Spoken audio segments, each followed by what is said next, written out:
Here's your second installment of your significant figures notes. Remember, this can be a little bit challenging, but as long as you're here paying attention, and we will be practicing this in class tomorrow. If you are in cohort A, awesome. You would just have gotten out of advisory. Beautiful. So if you have your packet, we're going to start with Unit 2 Significant Figures Notes. I wrote like a little number 2 right here because it doesn't say number 2 on my copy for some reason. And then also the page right before that is the bell work. So I want to go through the top of the notes to refresh the rules, and then we're going to do the bell work and then finish the notes. So remember, why do we have to do significant figures? We do significant figures because we have to be truthful in our answers about the precision and the accuracy of the measurements that we are making. Did we use a crummy ruler that only has one significant figure, or do we use a great ruler that has 3 or 4 significant figures? And when you multiply those numbers together, you have to reflect that. So the 4 rules, there are 2 different types of numbers. There are zeros and non-zero numbers. The non-zero numbers, we're talking 1 through 9, are always significant. Always significant. Okay, that means you measured them and that you have made sure that you counted those because they were measured. The other types we have are zeros. Leading zeros are in the front of the number, captive zeros are in the middle, and trailing zeros are at the end. So let's go through these. Remember, zeros in the front. Any number that you have in the front, for instance, let's look at your bell work here for an example. Leading zeros would be these numbers in the front, these numbers in the front, these numbers in the front. Whoop. Any number in the front is never significant. Never. Okay. Wonderful. Captive zeros, ones that are in the middle between 2 numbers that are between 2 non-zero numbers. Captive. Here's some more captives. So numbers in the zero. Captive zeros always count as significant. And then the last one, which is the hardest one, trailing zeros, ones at the end, ones at the end, ones at the end. Trailing zeros count only if there is a decimal. Okay. Trailing zeros count only if there is a decimal. So you saw me kind of going back and forth. What I suggest you do right now is you get on out, like kind of one page earlier, flip one page earlier, and it says significant figures bell work number 1. So let's go through and just practice those rules here really fast. And what I want you to do is I'd like for you to circle the numbers inside each of these measurements that are significant, or that means that they've been measured. So in the first one, the trailing zero doesn't count because there's not a decimal. If you meant exactly 60 grams, you should have wrote 60 point. But there's not a point there, so only the 6 is significant. I'm not saying that the number isn't 6D. I'm just saying only the 6 is significant. The whole one here, because the captive zeros always count. Out of 540, only the 5 and the 4 must have been measured. Because again, if you meant exactly 540, you would have given me a decimal.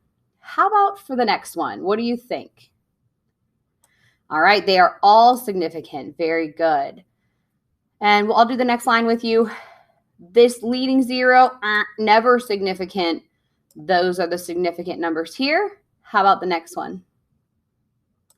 Good. Just the 1 is significant. Fantastic. How about this one? Beautiful. Boop, boop, boop. Leading zeros, never significant. Captive zeros, always significant. Trailing zeros, significant if there is a decimal. Very good. And so the last one here we'll go over. Great. Leading zeros, never significant. Trailing zeros, boop, always significant if there is a decimal. So what I want you to do is I'd like for you to pause the program real quick, and I'd like for you to try to finish this, and then I'll give out the answers. All right. Hopefully you gave it a shot. Here is the answer key. Beautiful. So going through, making sure that you're feeling good with this. Really, truly, some of the trailing zeros get people caught up. So hopefully you're feeling good. Check yourself, make sure you got them all right. If you would like to pause so you can look at this paper a little bit longer, let me know, or I believe the key is in your parent packet. All right. Now, being able to identify significant figures is only half the battle. Let's get in and we got to talk about how you need to represent it if you happen to be multiplying or dividing. Just like we did on last Wednesday, we took these numbers and we multiplied them together to get the length times width, which is the area. So, okay, that is something that we do a lot of. We multiply a lot of numbers together, and you have to make sure that you know how to express their significance correctly. So what I want you to do is I want you to follow along, and you might be able to see a pattern. There is a pattern. There is a rule to this that makes it easy to figure out how many significant figures you're allowed to have in your answer, but I would like for you just to follow along and take a moment. So everybody knows that 3 times 4, okay, is a number. But now we're going to talk about this as in significant figures. 3.0 times 4.0 equals 12. 3.000 times 4.0 equals 12. 3.000 times 4.0 is equal to 12.0. Let's see. 3.000 times 4.000 is equal to 12.00. Whoopsies.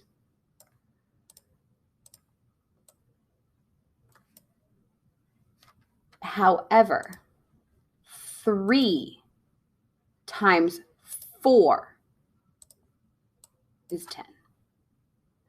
Now, how can that be possible? How do we have that? And let's talk about why. The big rule here is that you have to look at the number that has the smallest amount of significant figures. There are 2 significant figures in this number and 2 significant figures in this number. So I get 2 significant figures in my answer. 300, they count because there's that decimal. So I have 3 significant figures in this number, 2 significant figures in that number. So that number is going to drive my answer. I only get 2 significant figures in my answer. This is a 4 sig fig number. This is a 3 sig fig number. So I get 1, 2, 3 significant figures in my answer. Here's a 4 sig fig number times a 4 sig fig number. That gets me 4 sig figs in my answer. That means I took really great data, multiplied it against really great data, and I get a really great answer. So let's talk before you be like, I've done math wrong all my life. I thought 3 times 4 was 12. 3 times 4, okay, is 12. But if you're talking in significant figures, you can't have 2 significant figures in your answer, because what it's saying is maybe you use the crummy ruler like this, and maybe you thought, you know, it was about 3. You're like, oh, I think it's about 3 times about 4. I don't really know. I didn't use a really good ruler. And what happens if it was actually like 2.5 instead of 3, and you multiplied it against, you know, 3.1? Okay, that's not anywhere close to 12. So the thing is, if you have crummy numbers that were not measured well, you cannot tell me that the answer to that is 12. Okay. So it's tough. So you have to pick the nearest number that has the correct number of significant figures. Let's try. So here I'm going to give you the rule. The significant figures in the weakest measurement control how you round. The significant figures in the weakest measurement control how you round. So I'm going to do this right down here real fast. That's not a color. I'm going to do this right here real fast before we go and do this one. So if I have a 3 sig fig number times a 2 sig fig number, how many significant figures can I have in my final answer? I can only have 2. I have a 6 sig fig number times a 2 sig fig number. Which one is smaller? I can only have 2 sig figs in my answer. I have a 3 sig fig number times a 3 sig fig number. I get 3 significant figures in my answer. If I have a 6 sig fig number, it is the best number I have ever measured in my life, but I multiply it against a 1 significant figure number. I only get 1 significant figure in my answer. Awesome. So let's do this practice now and round this using significant figures. I have 2 times 9, 2 sig figs, 2 sig figs. So what would the answer to 2.0 times 9.0 is? 18. Very good. I have 2.0 times 9.00, which I realize that this one has 3, but this one only has 2. So what does my answer have to be? Good. 18. I have another one. We have 2.00. That's 3 sig figs times 9.00. That's 3 sig figs. So how can I take this number and make it a 3 sig fig number, showing that it is a very well measured number? 18.0. Very good. Now I have a 4 sig fig number times a 4 sig fig number. So I need it to be 18.00. Very good. Remember, these trailing zeros are counting because there is a decimal. Now, here's a tricky number. 2 times 9. I know you want to say 18, but you need a number that is very close to 18, but it only has 1 significant figure. What number is, you're going to have to round, what number is very close to 18, but only has 1 significant figure? Hopefully you got 20. If you chose 10, I understand why, but that's really far away. You're dropping a whole bunch. So you want to always round it to the nearest number that you have that number of significant figures. Okay, so let's talk about the rounding, because the rounding can get kind of challenging, and we'll put it all together. So hopefully you have a calculator. Calculator here, fire it up, fire it up. I would like for you to do one math problem. Okay, here. So we're going to do 135.82 times 17.00. And the answer that you get is what? Good. 2,308.94. So first, we're going to talk about how we should round this number, because we don't get to have all of these digits. If we take a look, this is a 5 sig fig number, and this is a 4 sig fig number. So how many figs do I get in my final answer? I get the weaker number is 4. But let's take a moment and let's talk about how to round, because before we get started, I'm going to give you the rule. You can't just chop the number. You have to round the number. All right, so let's talk about it. Rounding your answer to 5 significant figures. So that means, and what I think of is you always have to keep your place. So when I say don't chop, this answer can't turn into 230. You have to keep the integrity of the number. You just have to round it to the appropriate number of sig figs. So if I wanted to turn this into a 5 sig fig number, 1, 2, 3, 4, and 5. I want to round to this place. This is a very simple rounding. This, you always look behind by 1 number. So if I want to go to the 5 places in, what does that 4 tell that 9 to do? Stay the same. Remember, 5 and up, you round up. 4 and below, you round, or you keep it the same. So if I had to round this to 5 sig figs, the number would be 2,308.9. Awesome. What if I had to round the answer to 4 sig figs? Now this is where it gets interesting. Boop. 2,308. This is where I want to round to, but I can't just chop it off and call it 2,308. This 9 tells this 8 to do what? Good. It's got to round up to 2,309. All right, how would I take this answer and make it into 3 sig figs? And this is where people, so if you're not paying attention, pay attention now. Some people be like, oh, 231. Look, 231. 3 sig figs, gotcha. But is 231 anywhere close to 2,309? Absolutely not. So what we have to do is we have to keep the integrity. What this 9, so I need to go 1, 2, 3 places significant, but I need 4 numbers in my whole answer. So this 9 is going to tell this 0 to go to a 1, and then I'm just going to leave the 0. Boom. Do you see how 2,310 is very close to 2,309, but without the decimal, that trailing 0 does not count. So the only significant figures are the 2, the 3, and the 1. So 2,310. Awesome. Let's see if you can't take that to a 2 sig fig number.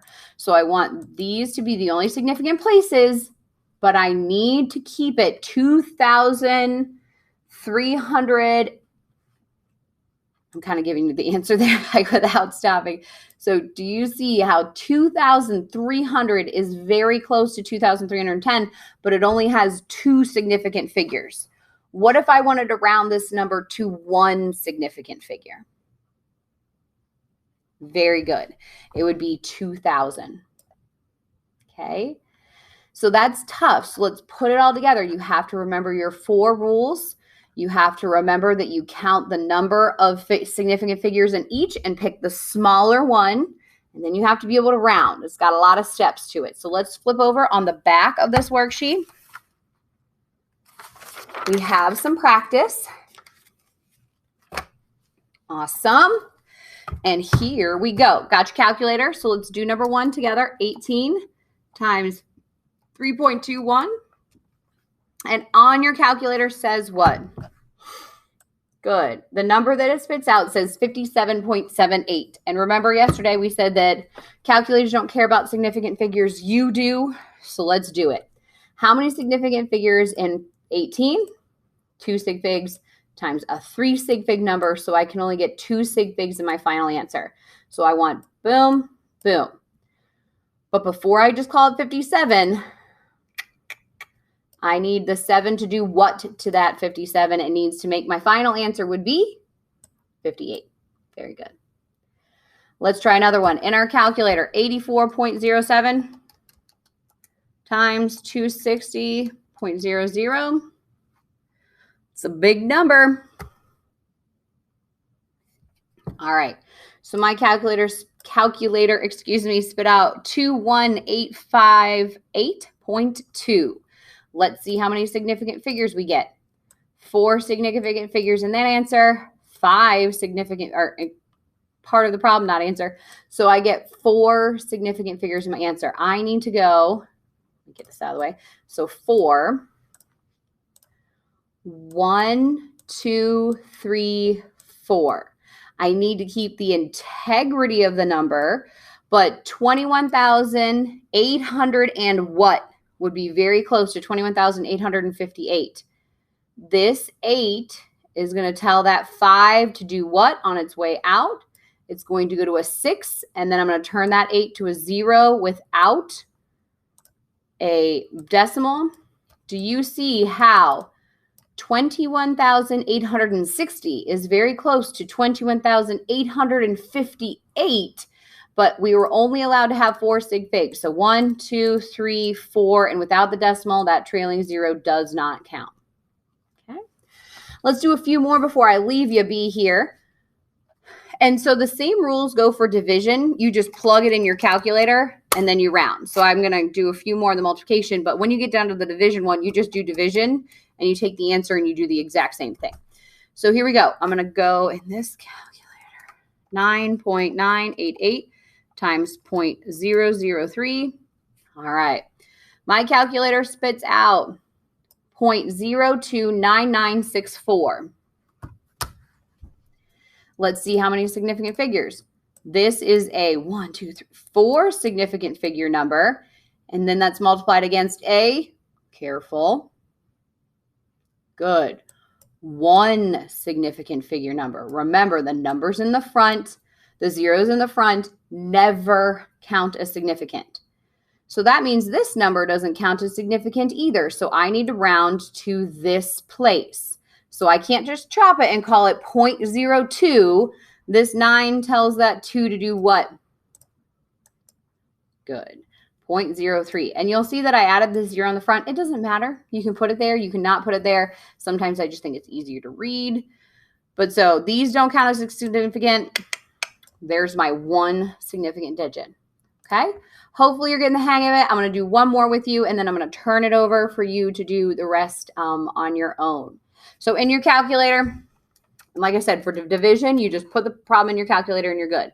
46.0 times 3.5. I get my answer off my calculator is 161. Now, I'm going to say this is a 3 sig fig number, 2 sig fig number, so I'm only allowed to have 2 significant figures in my final answer. What number is very close to 161, but it only has 2 significant figures without a decimal? Good. 106D. Perfect. Okay, so what I want you to do is I want you to finish the rest of this worksheet, and I want you to check it with the key. If you can't get the key, write me an email and let me know. And then when you come in tomorrow, either virtually or physically, we are going to do, there's another worksheet, so worksheet number 3. So if you're coming in tomorrow, make sure you bring your laptop if you have or the laptop to bring, or pick one up in the morning. And make sure you bring your packet, because we are actually going to do this worksheet. And I'm not going to make a ton of extra copies since you already have this at home. So we're here, we're practicing. If you are in cohort B, when you come tomorrow, make sure you come virtually. You will do the same thing. You will come into my Bay Chem 1 classroom on Google Meet, and then we'll all just kind of have a hybrid virtual live class, and it should be good. Okay, so make sure you finish this, and then don't forget to do the the lecture questions underneath this video. Thank you, guys.